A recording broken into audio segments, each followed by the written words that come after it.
Yes, very quickly, we are live. This is the daily newspaper, and I just want to hope that you are faring well this morning. And I just want to take you through the newspapers headlines and what is inside the newspaper. And let me begin by telling you what is in the standard newspaper. Junet pushed out as Uhuru returns to revive Azimio. Junet pushed out as Uhuru returns to revive Azimio. That is in the standard newspaper. Junet Mohammed pushed as Uhuru returns to revive Azimio.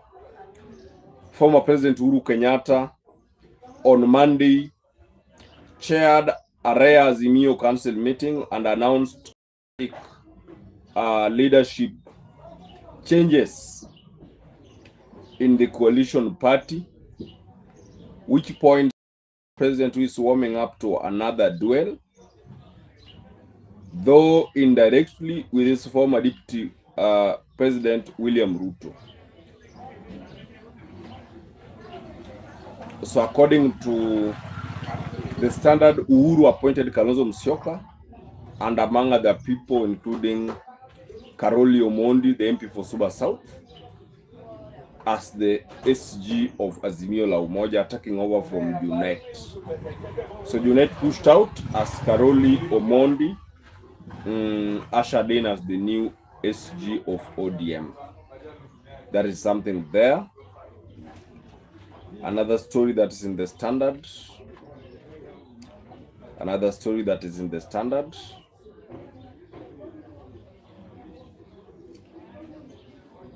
ODM violated party rules. ODM violated party rules by installing Oburu as interim leader. This is another story that is in the Standard. ODM violated the party rules by installing Oburu as interim leader.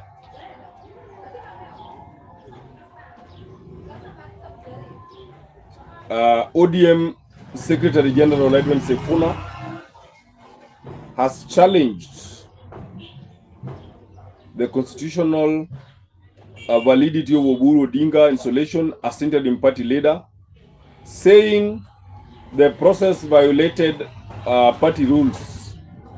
Speaking on Citizen TV yesterday, Edwin Sifuna said the party should have allowed one of the deputy party leaders to work temporarily before convening a special national delegate convention NDC within 3 months. So that is Edwin Sifuna. Let me look at another thing. So Sifuna yesterday appeared on Citizen TV, and Sifuna talked about many issues, including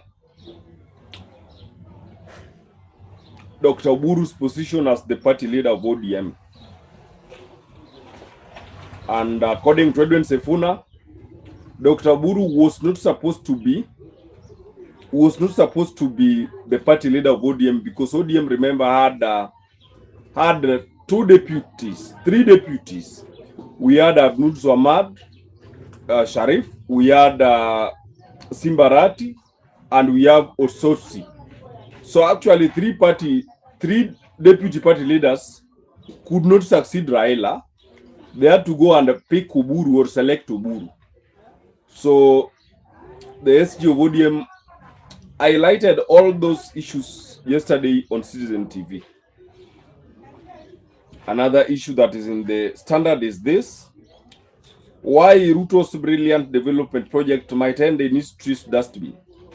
Why Ruto's brilliant development project might end in history's dustbin. That's another story that is also in the Standard newspaper. The Singapore dream notwithstanding, Kenya's President William Ruto has no shortage of big ideas about how to develop the country. Yet a traveling question persists: why are so many Kenyans so loudly opposed to the president's much touted community development ideas, especially flagship affordable housing projects? And why do these ideas seem doomed to fail, or at its best to join the long list of white elephants that later Kenya's undulating path to real development? The answer lies in two stories commonly told in introductory community development classes. So the story, so many, why Ruto's ideas of making Kenya Singapore might end up in histories of dustbin. I think William Ruto was elected majorly to deal with two things. William Samoei Ruto was elected majorly to deal with two things. One was corruption, and two was state capture.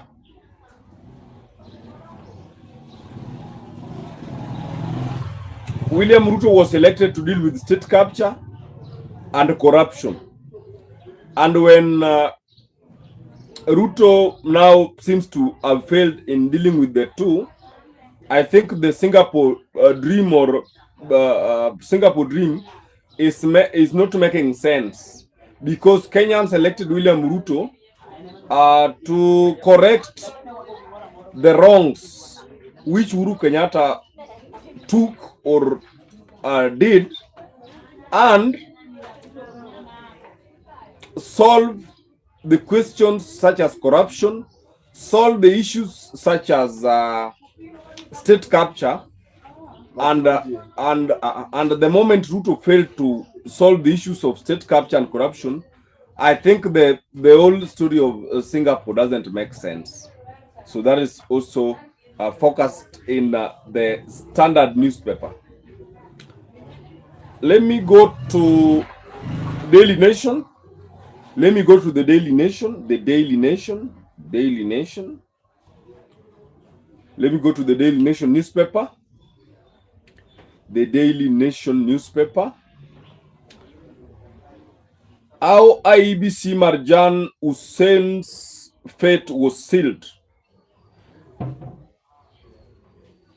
How IEBC boss Marjan Hussein's fate was sealed.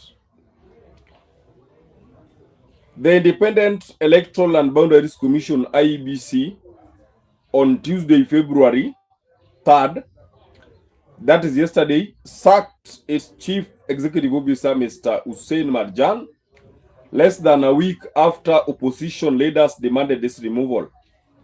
The move, announced in the evening, brings a swift end to Marjan's tenure with 399 days on his contract, 1 year, 1 month, and 6. So it goes like that. So the opposition were accusing Marjan of bungling the 2022 general elections, and I think Sifuna did highlight that yesterday. Ladies and gentlemen, it is my hope that you are good in health, and I want to commend you that because of you supporting this channel has managed to spur a lot of viewers, a lot of subscribers, and I really feel happy and feel good. And Ochuku TV will continue to highlight the many headlines and issues that affect the Kenyan people. Let me continue with the Daily Nation.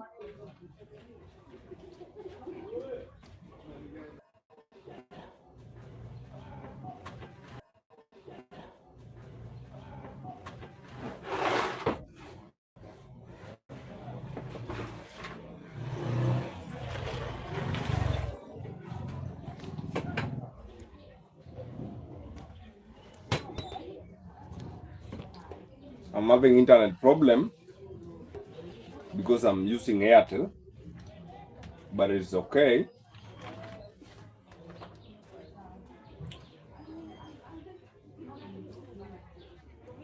So let us go to the Daily Nation. Still in the Daily Nation, UDA elections, big names, new faces, and high-octane contests. Over 12,000 politicians, including high-profile losers from the 2022 polls, and current affordable and current off holders have applied to run on UDA ticket in 2027. I'm seeing here Isaac Ruto, Evans Kidero, Nicholas Gumbo, among other leaders who are eyeing to contest through the UDA ticket in 2027 elections. Okay. Chiloba, Oswago, and now Marjan inside the revolving door at IEBC. Described as termination of services by mutual consent, the exit of Independent Electoral and Boundaries Commission IEBC Chief Executive Officer CO Hussein Marjan has raised eyebrows as he becomes the third CEO to leave the position, which is fast becoming a revolving door. So we had Oswago, we had Chiloba, we had and now we have Hussein Marjan. So Hussein Marjan becomes the third CEO to leave the IEBC. What is this that makes this guy leave? Oswago was also accused of procurement issues. Hussein Marjan now also is being accused of procurement issues. And then we have Ezra Chiloba, also was the former CEO of IEBC, was also the same issues of procurement issues. Gaddafi's son Saif al-Islam killed in Misri shooting in Libya. This puts an end to years of speculation about his whereabouts and safety.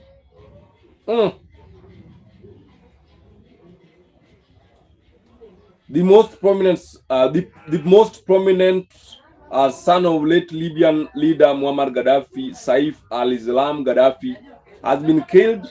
Sources close to the family, his lawyer Khalid El-Zayed, and Libyan media said on Tuesday. The office of Libya's Attorney General on Wednesday said investigators and forensic doctors examined the body of Saif al-Islam Gaddafi on Tuesday and determined that he died from gunshot wounds. The office added in a statement that it was working to identify the suspects and take the steps to bring a criminal case. How Burkina Faso's Traore became new face of African defiance. Okay, that's a story that is in. So of course, Gaddafi's son has been killed, and according to investigators in Libya, they are looking into the issue to bring the perpetrators to book. Okay. Another story that's also in the Daily Nation is this. Another story that is in the Daily Nation is this. Another story. Okay. Let me go straight to the Star newspaper. The Star newspaper. The Star newspaper. The Star.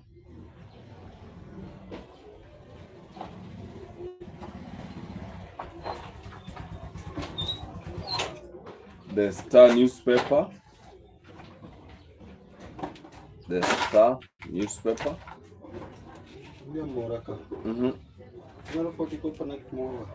Simona.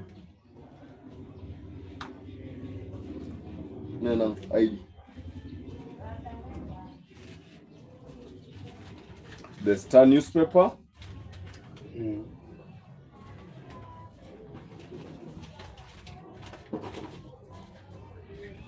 Outsiders funding ODM rallies. Outsiders funding ODM rallies, Sifuna claims. Outsiders funding ODM rallies. Senator Sifuna claims outsiders are funding ODM rallies. Sifuna said in a TV interview last night that last money sanctioned for a party use was for the 20th anniversary fete on Mombasa last year. ODM has held Linda Ground rallies in Nairobi, Kisumu, Kakamega, Busia, and Kisii. So the SG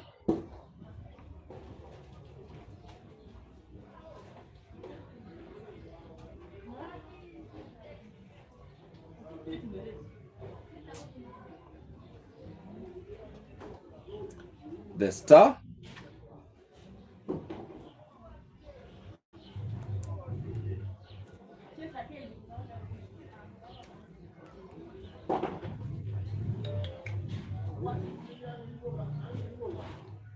the Star,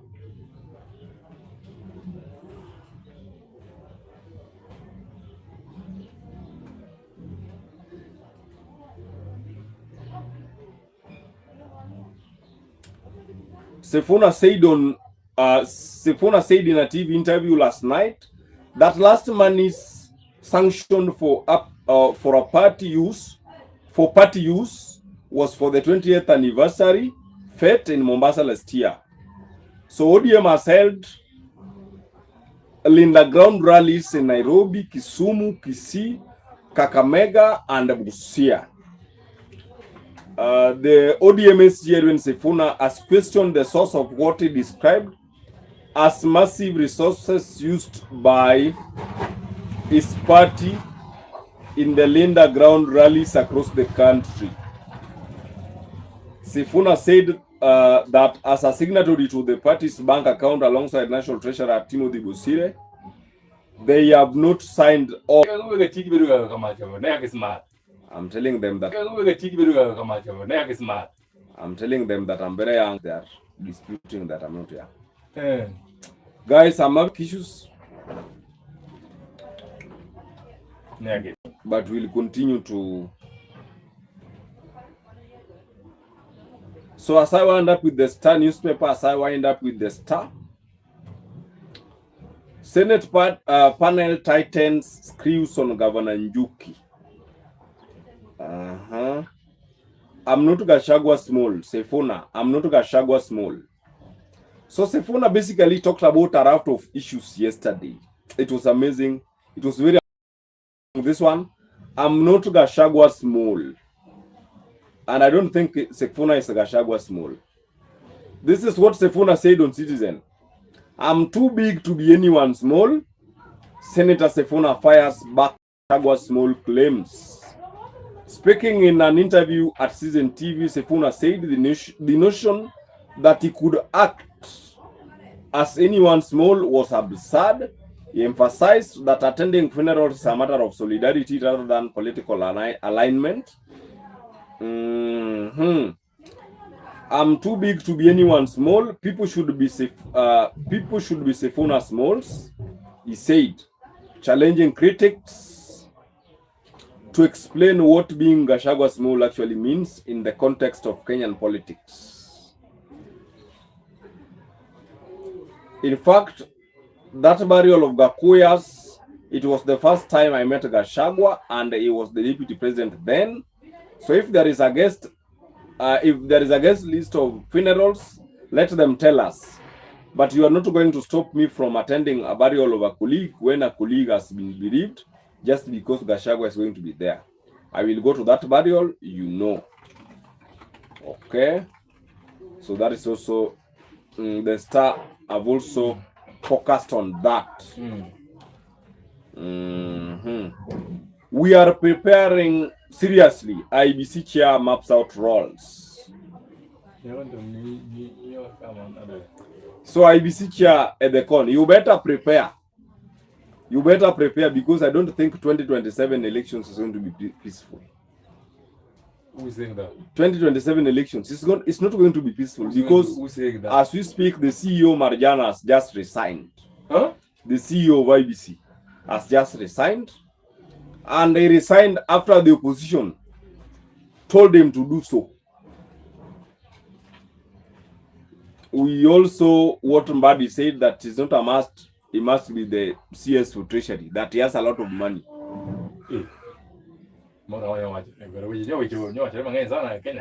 Somebody said, si lazima nichaguliwe. Sahi hata nikitoka kwa Treasury nitalala njaa. That is what somebody said. It is not easy for William Ruto. It is not a walkover in the park. It is not a walkover in the park. We are going to 2027. As we head to 2027, I'm now winding up. As we head to the 2027 elections, we have Uhuru Kenyatta putting Azimio la Umoja together, appointing Kalonzo to be party leader, appointing Karoli Omondi to be SGO of Azimio la Umoja. We have the ODM side divided, Edwin Sifuna, James Orengo, Babu Owino and others, Winnie Odinga, willing to even walk out of the party. We are living in a challenging time, and I think God will bless Kenya, God will bless the world, God will bless everybody. It is the end of the newspaper review. Until tomorrow, at a time like this, at a place like this, we shall also focus on the world. Thank you so much for subscribing. Thank you so much for following. Thank you so much for always looking at the, videos after the live. Thank you so much. The watch hours are increasing. Continue to watch so that we again get monetized, so that we monetize this channel, so that this channel can run a series of activities. I also promise that I'll be, having a podcast. I'm still discussing on the venue where I'll do my podcast. We'll have a podcast. We will have a podcast. Ochuku TV Live. Ochuku TV Live will be, with you. I'll usher in guests, bring in guests. I'll ask guests questions that require answers. Until next time, my name is Moses Otieno and you are watching the Daily Newspaper. Until next time, goodbye for now. Thank you. Otieno says